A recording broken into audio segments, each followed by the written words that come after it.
Vocês já ouviram falar que o Salmo 23 ele está errado, que nossas traduções em português estão erradas, porque em hebraico não está assim como está em nossas traduções? Bom, eu estava vendo alguns vídeos aí na internet onde eu vi algumas pessoas falando que aqui tem dois erros. O primeiro erro é a palavra lo, essa palavrinha aqui, ó, que traduziram como nada. Isso aqui está errado. Isso aqui é o primeiro erro, segundo o que eu vi pessoas falando. Por quê? Porque a palavra lo, ela não significa nada, ela significa não. Isso aqui é a primeira questão. O segundo é que esse verbo aqui, quando ele diz, né, me faltará, aqui ele está falando de Deus. Então o Senhor é o meu pastor, não me faltará, quer dizer, ele não me faltará, ele Deus, né? Então esse foi o primeiro argumento que eu vi. Então o texto aqui ele não está falando nada no sentido geral, ele está falando de Deus. Mas será que isso procede mesmo? O outro ponto foi, esse termo significa não, né? E esse vocábulo hebraico aqui, ersar, é um vocábulo que significa, ele está na primeira pessoa. Então a ideia é eu não faltarei. O Senhor é o meu pastor, eu não faltarei. E aí acrescenta-se uma leve expressão, eu não faltarei com ele. Então quer dizer, é o meu compromisso com Deus que não vai faltar. Foi isso que eu vi de um judeu, se é que é judeu, né? Toda vez que eu vejo alguém falar de erro de tradução, eu já fico com um pé atrás, porque geralmente, em 99% dos casos, o erro vem da pessoa que está dizendo que o texto está errado. É impressionante. Vou logo afirmando com todas as letras: não existe nenhum erro de tradução nesse texto. E eu vou explicar o porquê. Cada ponto que foi mencionado eu vou explicar aqui. E tudo vai ficar muito claro, para que as pessoas compreendam, certo? Mas antes que eu comece a comentar sobre isso, se inscreva no canal se você não é inscrito, deixa o seu like, compartilhe se você puder e quiser. Caso você tenha interesse de fazer parte do nosso curso de hebraico bíblico aqui na parte de membros deste canal, você pode se tornar membro. E aqui você tem os conteúdos para membros aqui no canal. Esse conteúdo que eu postei ontem, né, às 16 horas, falando sobre as variantes textuais de Apocalipse capítulo 12, versículo 11 ao versículo 14. No caso, eu estou pegando o Apocalipse inteiro, cada versículo, e estamos trabalhando cada variante textual desses versículos. No caso, as variantes mais importantes, né, de cada versículo, tá? Então aqui, caso você tenha curiosidade sobre esse assunto aqui, né, para vocês verem como as cópias funcionam, então você pode assinar o nível 1, que custa apenas R$5 mensais.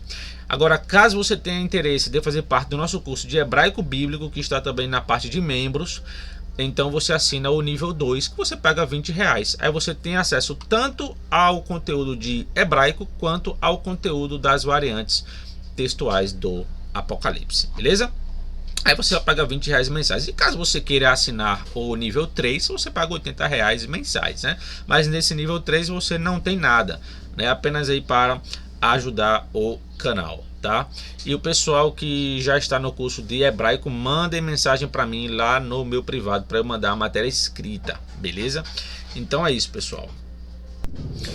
Também temos o nosso curso de grego bíblico, tá? Só que aí você tem que falar diretamente comigo. Aqui está o meu contato pessoal, aqui é a página do meu Instagram, caso você queira seguir. O link está aqui na descrição, beleza? Também tenho aqui o meu material sobre crítica textual do Novo Testamento, caso você queira adquirir. Esse material está em PDF, certo? E aqui está o meu livro sobre Jesus, um debate histórico e teológico sobre Jesus. Essa matéria tem mais de 300 páginas. Caso você queira também adquirir, você fala diretamente comigo, né? Aqui a gente vai tratar de todos os fatores sobre Jesus, debate histórico, debate teológico, se ele foi criado, se ele não foi, quais argumentos existem dentro dessa questão, quais as respostas, enfim, existe uma infinidade de questões aqui dentro desse material. O índice dele está lá na página do meu Instagram, caso você queira consultar, né, para ver o que está escrito, beleza? Então é isso, pessoal, vamos lá para o tema do nosso vídeo. Bom, pessoal, é o seguinte, primeiro vamos falar sobre essa expressão aqui, ó, lo, né, que significa não, tá? Muitas pessoas alegam que essa expressão em hebraico significa unicamente não, tá? E aí essa palavra ela foi traduzida de forma errada como nada. Mas será que isso procede? Bom, é claro que não procede, eu vou explicar o porquê. Primeira coisa, as pessoas tendem a misturar o significado de uma palavra com o sentido que essa palavra tem dentro de um contexto, tá? Uma palavra ela pode significar unicamente uma coisa, mas dependendo do contexto, ela pode ter uma infinidade de sentidos diferentes, uma infinidade de usos diferentes. Eu vou ilustrar aqui para vocês, inclusive eu vou dar exemplo, tá, dessa palavrinha hebraica em outros textos. Mas antes eu quero fazer aqui uma amostra com vocês.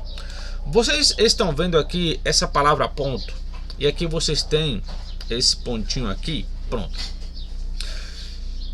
Eu pergunto aos senhores, a palavra ponto significa lugar?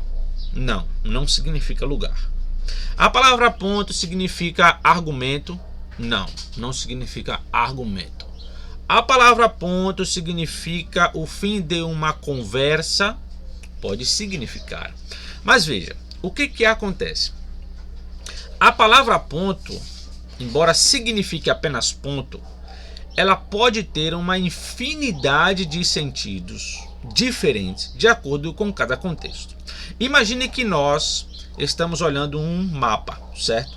Aí eu digo, olha, a gente vai para esse ponto aqui.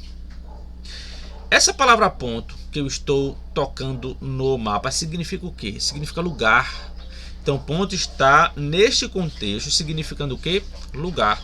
Nós vamos para esse lugar, a gente vai para esse lugar. Então ponto pode ser substituído por lugar, embora ponto não signifique isso, mas a palavra ponto ela pode ser usada para lugar.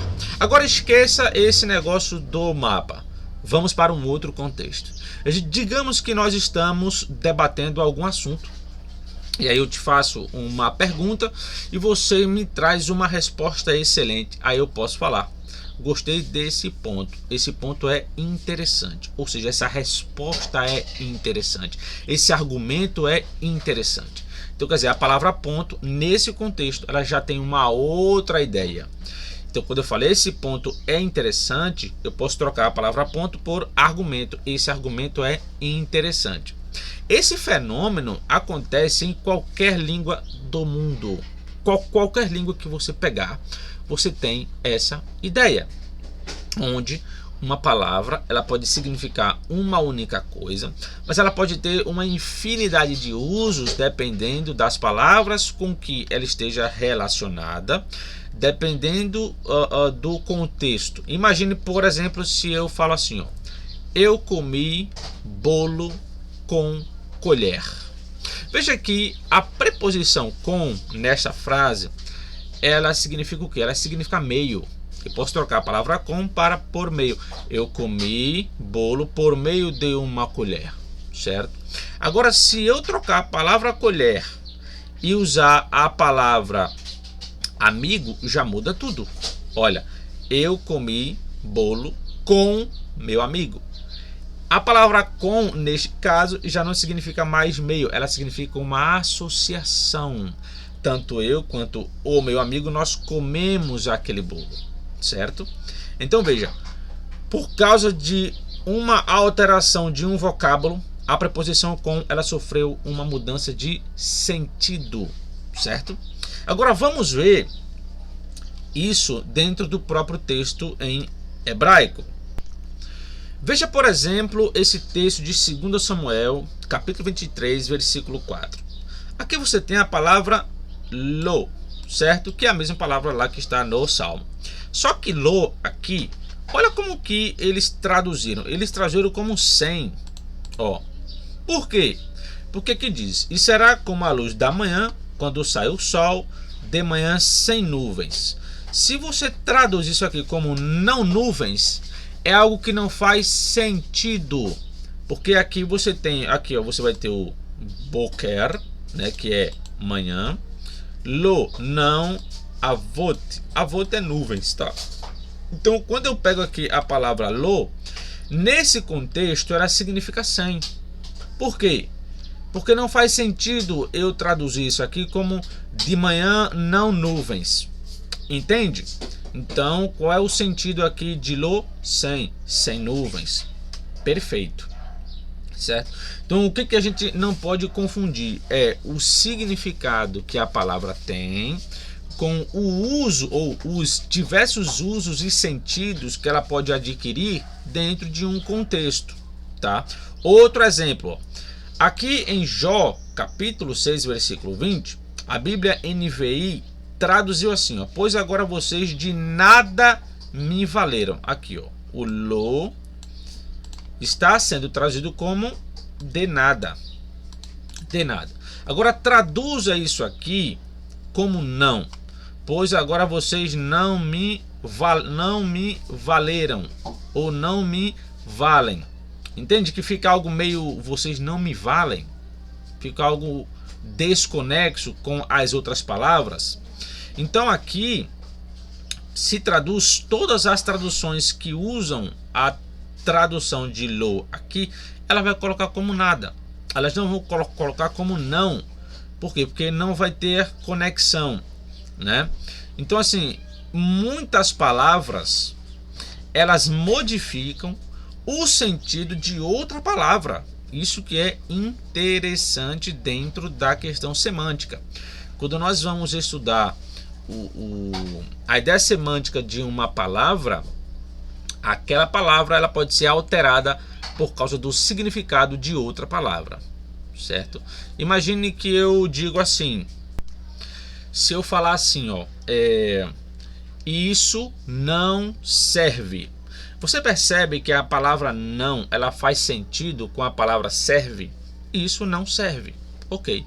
Mas se eu coloco isso para não serve, você percebe que já não faz sentido, já fica estranho, porque a preposição para, quando ela entra em cena, só a preposição para, ela já deixa a palavra não sem sentido nessa frase. Isso para não serve. Veja que fica algo estranho, né? Então, neste caso, eu iria pegar a palavra não e iria traduzir como nada.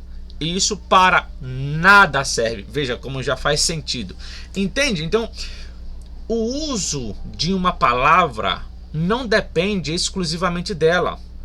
Depende também de outras palavras que estão dentro do contexto.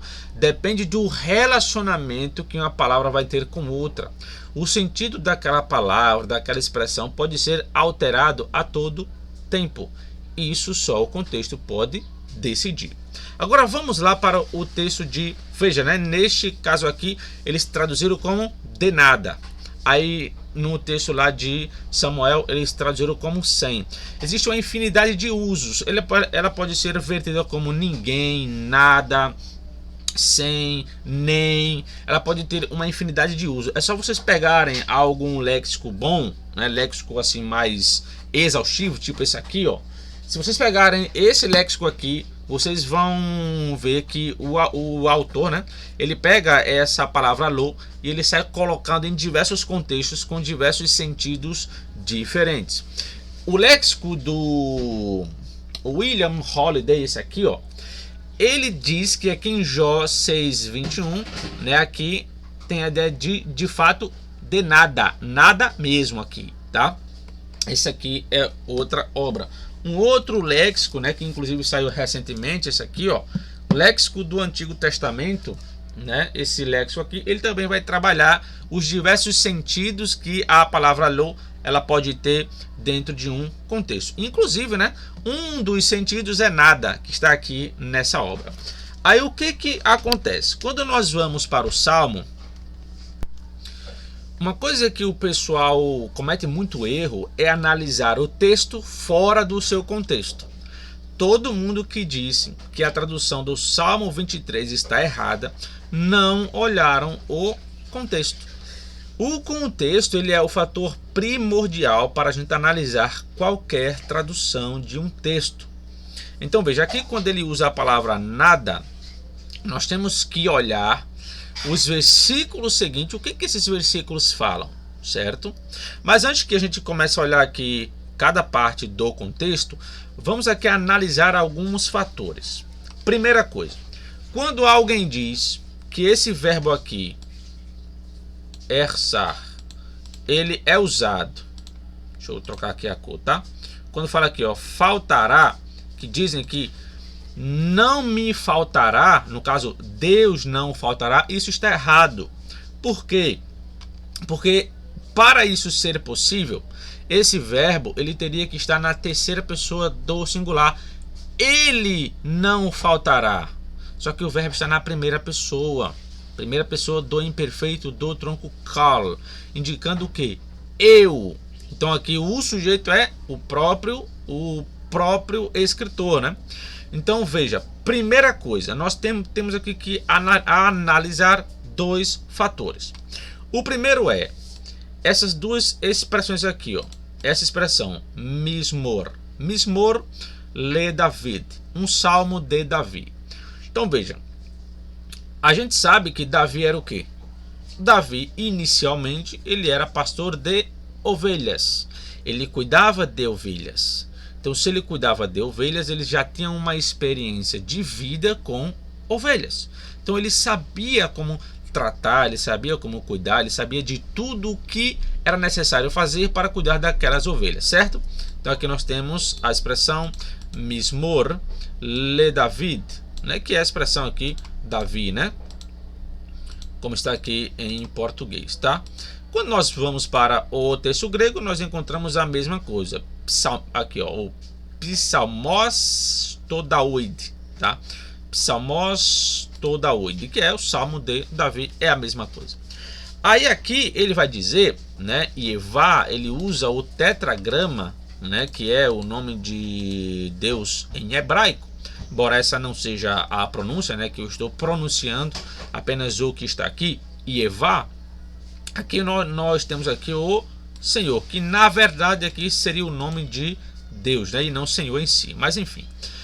Aí em grego nós temos Kyrios. Kyrios vai ser o equivalente do tetragrama.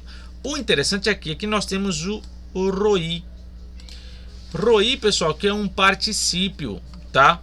A ideia não é necessariamente meu pastor, é o que me apacenta. Então a ideia seria assim, ó, o eterno é o que me apacenta.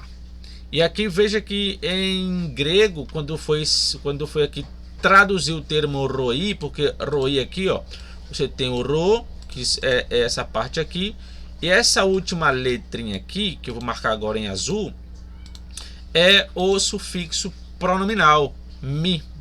Então o eterno é o que me apacenta.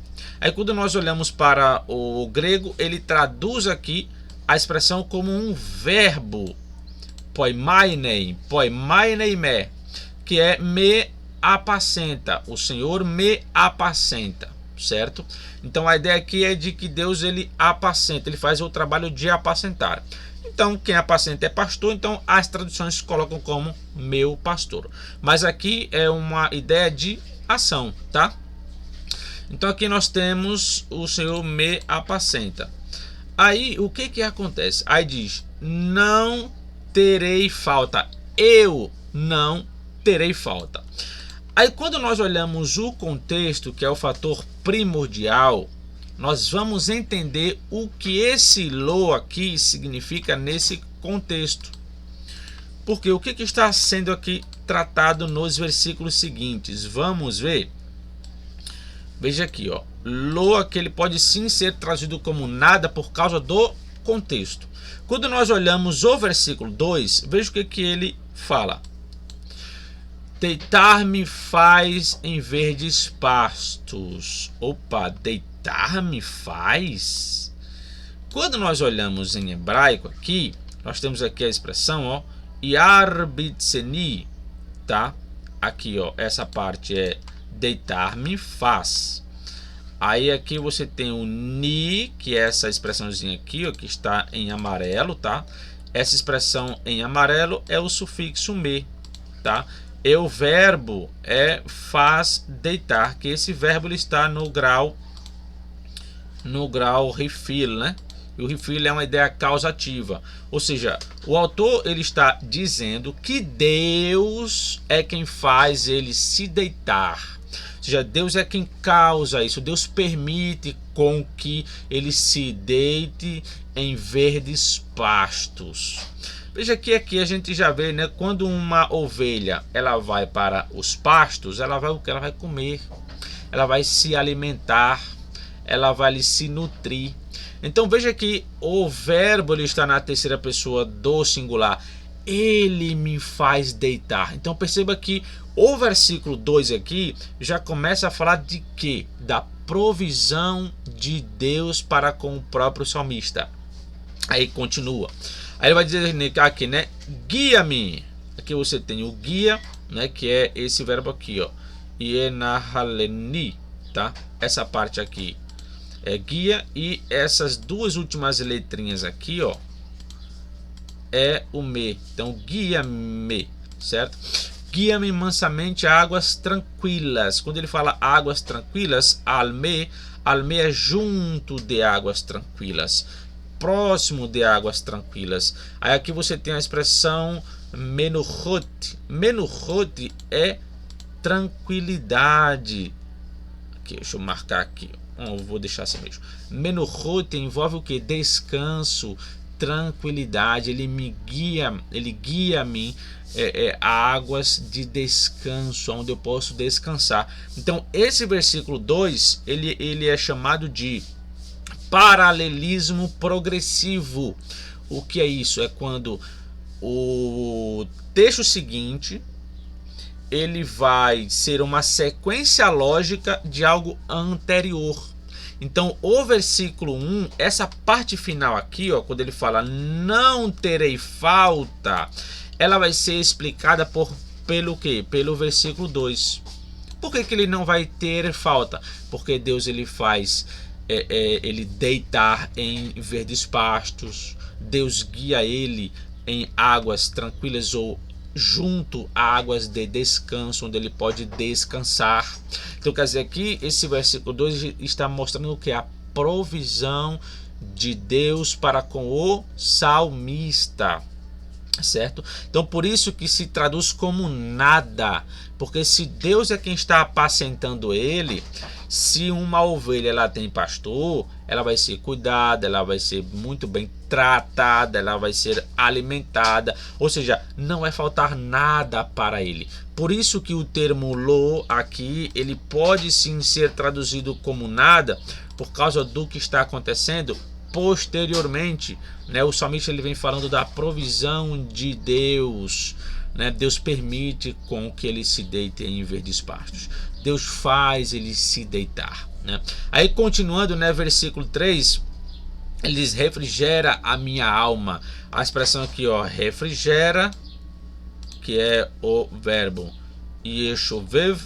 Esse verbo aqui, ó, yeshovev, ele vem de chuva. Chuva é retornar, certo? Vou retornar para onde veio. É como se o salmista ele está falando, né? Restaura a minha alma, ou seja, o meu vigor.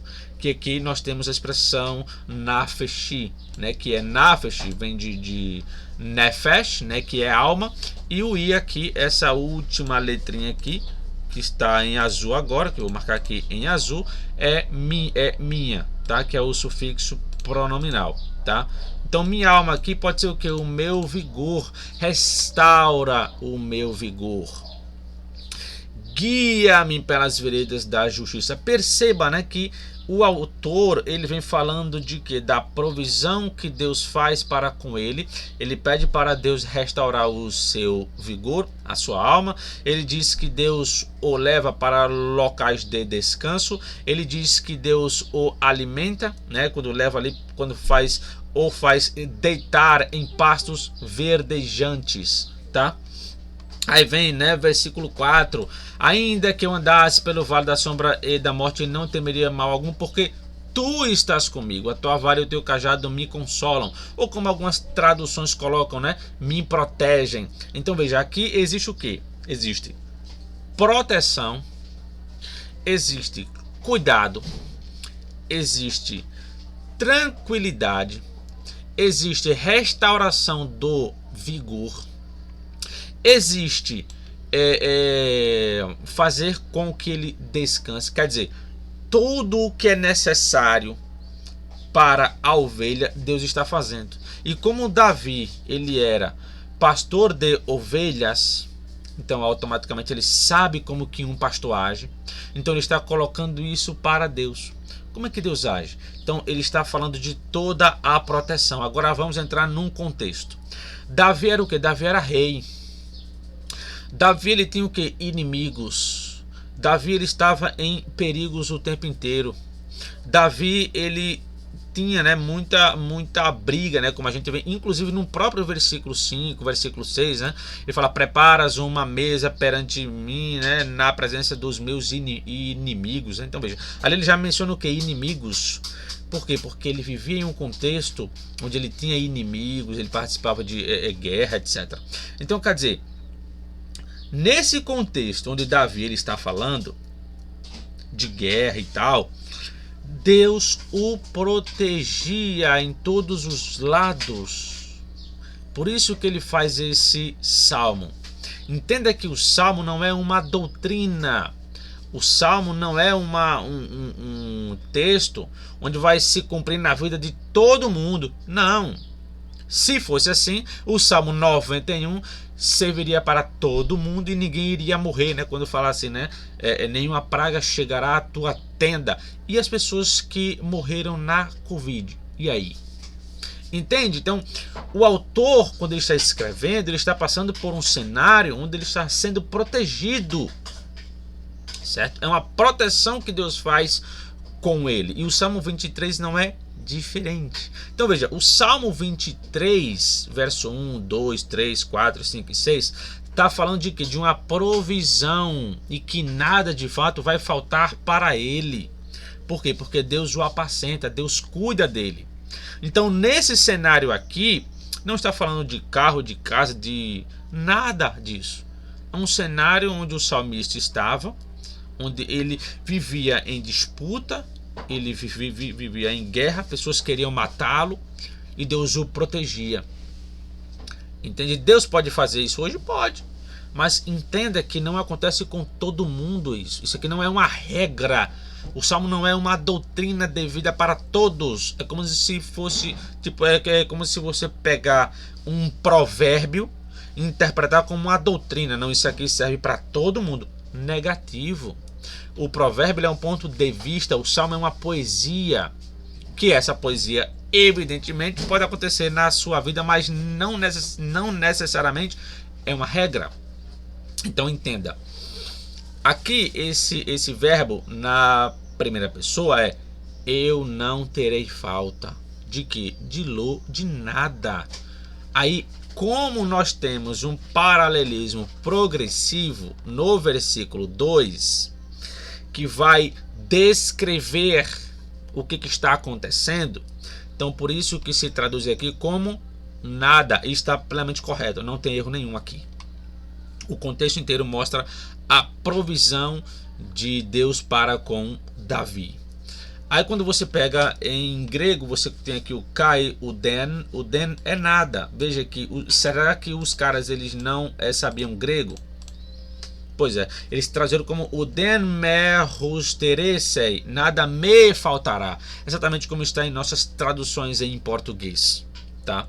Então, aqui quando ele diz, né, de nada terei falta ou nada me faltará, E você não pode parar aí, você tem que ler o contexto. O que nada falta para ele? A provisão de Deus.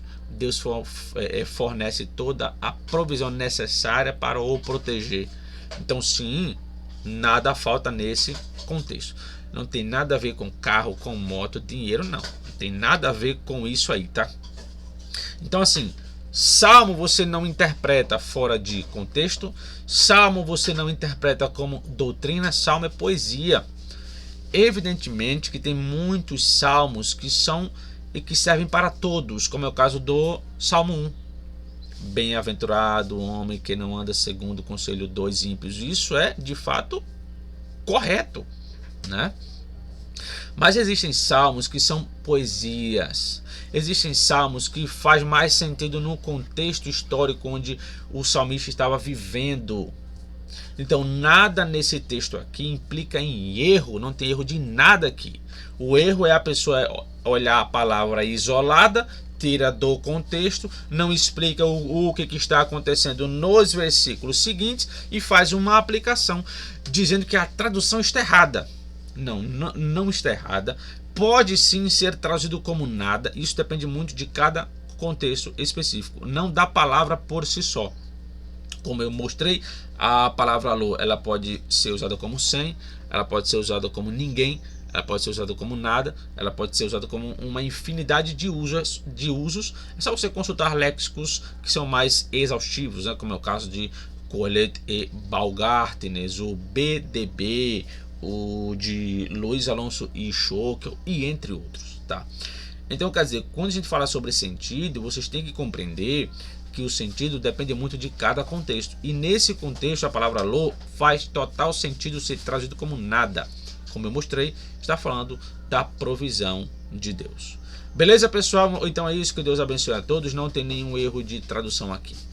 Espero vocês no próximo vídeo e até lá.